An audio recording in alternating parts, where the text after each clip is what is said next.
असल में ऐसा होता है कि जब शुरुआत होती है तब वक्ताओं के नाम होते हैं थोड़े, तो हमें ये लगता है कि वक्ता थोड़े हैं तो चलो अब बोल रहे हैं, इच्छा है तो बोल ले। तो अब बोलते बोलते इस बात तक बनती रहती है। 12 बजे तैयार है। 4 मिनट ही लगेगी, ज़्यादा नहीं, परंतु 1 मिनट सभी मेरे भाई बंधु अपनी वाणी को भगवान के नाम से उच्चारण करके थोड़ा पवित्र करें। श्री राम जय जय राम बोलो। श्री राम जय जय राम। श्री राम जय जय राम बोलो। श्री राम जय जय राम। बोलिए श्यामत रामचंद्र भगवान की। आज की सभा के अध्यक्ष पद पर हमारे संत भगवान कुशल संचालक जी, हमारे शास्त्री जी एवं संत भगवान, दूर दराज से आए हुए हमारे सत्संगी भाई, मातृशक्ति, सभी के लिए दास का पूर्ण होना रहे। बहुत सुंदर प्रसंग चल रहा है। देखिए, सत्संग बताया था पूर्व में कि क्षण भर का भी सत्संग बहुमूल्य कीमत का हो सकता है, जबकि उसे अपने सुनकर के अपने अंतःकरण में उसको उतार लें। अगर इस कान से सुना है और इस कान से हम निकाल देंगे तो उसका कोई फल नहीं मिलेगा। कहते हैं ईश्वर अंश जीव अविनाशी, हम और आप ईश्वर के अंश हैं, अविनाशी हैं। इसकी कभी ना मृत्यु होती है, ना इसका कभी जन्म होता है। जीव और आत्मा, परमात्मा को आप इस तरह से समझें जैसे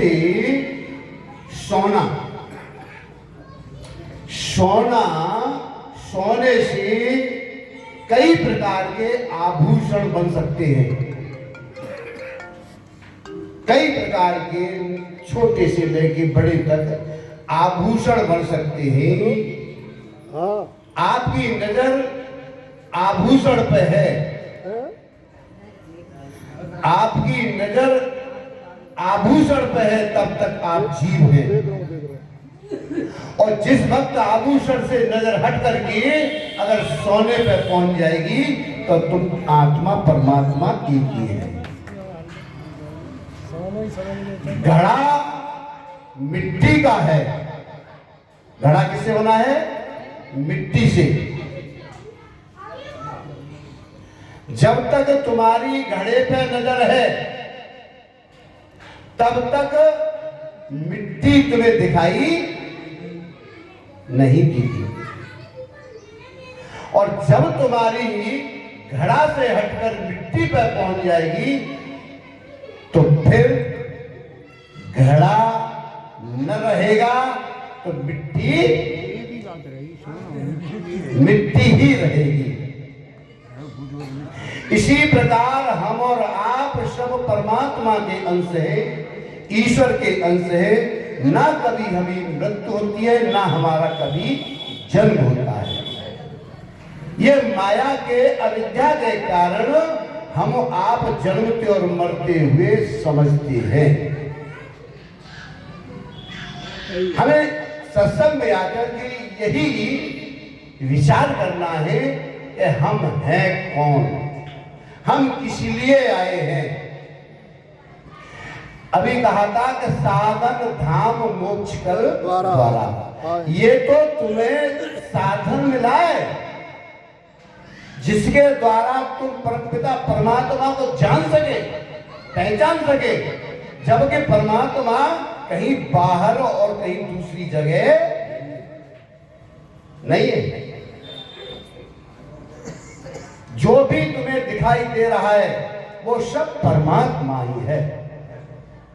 परमात्मा के अलावा जिससे जो चीज बनी है, अरे भाई परमात्मा की ही तो बनी हुई प्रकृति है, परमात्मा का बना हुआ संसार है, परमात्मा के बने हम और आप हैं, तो फिर परमात्मा से अलग और दूसरी चीज, दूसरी वस्तु है ही क्या। और थोड़ा समझने के लिए कल मैंने एक उदाहरण दिया था, आप लोग भी उसको समझ लेंगे। दो भाई, एक भाई गाड़ी चला करके ले जा रहा था। जब एक भाई कहने लगा कि ये गाड़ी आप कहां ले जा रहे हो, गाड़ी कहां ले जा रहे हो, तो भाई कहने लगा गाड़ी है कहां, कहां पर है गाड़ी, कि आप जो हाथ करके ले जा रहे हो तो गाड़ी तो है और क्या है, कि नहीं गाड़ी नहीं है, कि गाड़ी नहीं है तो फिर क्या है। दोनों में बहस होने लगी, शर्त लगी कि अगर मैं हार गया तो 10 थप्पड़ तुम्हारे मुंह में मैं मारूंगा, और आप जीत गए तो आप मेरे में 2 थप्पड़ मार दें। पर ठीक, अब गाड़ी है कहां, कि गाड़ी ये है जो जहां ले जा रहे हो, तो ऐसे नहीं मारूंगा, गाड़ी पर हाथ रख के बताओ कि गाड़ी ये है। उस भाई ने जहां बैल लगते हैं जुआ पर हाथ रखा, बोले ये गाड़ी है, कि नहीं ये जुआ है, ये गाड़ी नहीं है, ये जुआ है। पहिए पर हाथ रखा, बोले ये पहिया है।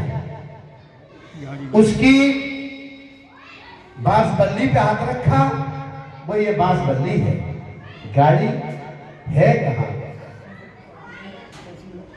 बोल के मैं हार गया, आप जीत गए, तैयार हो जाओ 10 थप्पड़ मुंह में खाने के लिए। हमारे शास्त्री जैसे ज्ञानी पुरुष बोले कि थप्पड़ आप मुझे में मारना, परंतु थप्पड़ मेरे गाल में नहीं लगना चाहिए, थप्पड़ मेरी चमड़ी में नहीं लगना चाहिए, थप्पड़ मेरे होठ और दांत और जीभ में नहीं लगना चाहिए। आप थप्पड़ मारिएगा।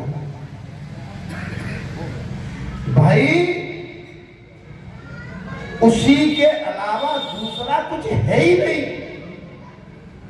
जहां तुम थप्पड़ मारोगे। ये संसार सब परमात्मा में है। हमें तो ये जैसे घड़ा मिट्टी का बना हुआ आपके यूज करने के लिए मिला है, उसको आप यूज करिए जब तक कर सको। ये घड़ा आपको यूज करने के लिए मिला है जब तक कर सको। जब ये घड़ा टूटेगा तो मिट्टी ही बचेगी और कुछ बचने वाला नहीं है।